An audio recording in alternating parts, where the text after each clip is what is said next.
کہتے ہیں کبھی کبھی عبادتیں بھی کام نہیں آتی، لوگوں کی دعائیں کام آ جاتی ہیں۔ جب آپ کی دعا قبولیت کا شرف نہ پا رہی ہو نا، تو کہتے ہیں کہ کسی اور سے دعا کروا لینی چاہیے۔ اب کسی اور سے دعا آپ کیسے کروا سکتے ہیں؟ کیونکہ کبھی کبھی آپ کی نہیں بلکہ لوگوں کی جو کی گئی دعائیں ہوتی ہیں نا آپ کے لیے، وہ قبول ہو جاتی ہیں۔ کیونکہ کبھی کبھی انسان اپنے لیے بھی دعا نہیں کر پا رہا ہوتا۔ کچھ دل سر ایسے ٹوٹ جاتے ہیں کہ وہ الفاظ ہی نہیں نکلتے ان کے دل، ان کی زبان سے۔ ایسے میں پھر دعاؤں کی طاقت دوسروں کی زبان سے نکل کرنا آپ کی قسمت کے دروازے کھول دیتی ہے۔ اور کبھی کبھی اللہ کسی ایسے شخص کی دعا سے آپ کی وہ مشکل آسان کر دیتا ہے، آپ کی زندگی میں وہ آسانی پیدا کر دیتا ہے جس نے خود آپ کا درد بھی نہیں کبھی دیکھا ہوتا۔ اسی لیے کہتے ہیں کہ زندگی میں ایسے لوگ ضرور رکھیں، ایسے کام ضرور کریں جو آپ کے لیے رب کے سامنے ہاتھ اٹھا سکیں۔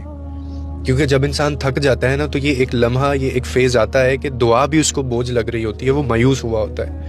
اس وقت پھر کسی اور کی دعا، کسی اور کے اٹھے ہوئے جو ہاتھ ہیں، وہ آپ کے لیے رحمت بن سکتے ہیں۔ اور یہ بہت جیسے بد دعائیں جیسے ہم بد دعاؤں سے ڈرتے ہیں، اسی طرح دعاؤں کے اوپر بھی آپ کی پریفرنس ہونی چاہیے۔ کیونکہ اللہ کبھی کچھ ایسے لوگ ہوتے ہیں ان کے ہاتھ جو ہے نا خالی نہیں وہ لوٹاتا۔ اور دعا کا دروازہ جو ہے وہ تو ہمارا ایمان ہے کہ کبھی بند نہیں ہوتا۔ یہ صبر کی کنجی کہا گیا ہے اس کو، یعنی صبر کی کنجی سے کھلتا ہے۔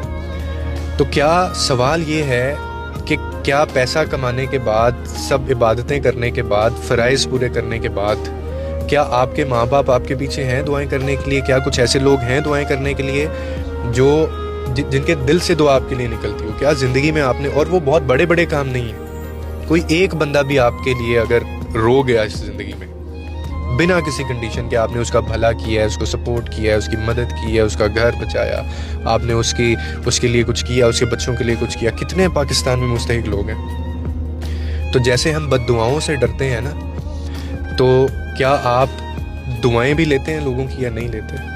اس پہ بھی ذرا غور کیجیے گا۔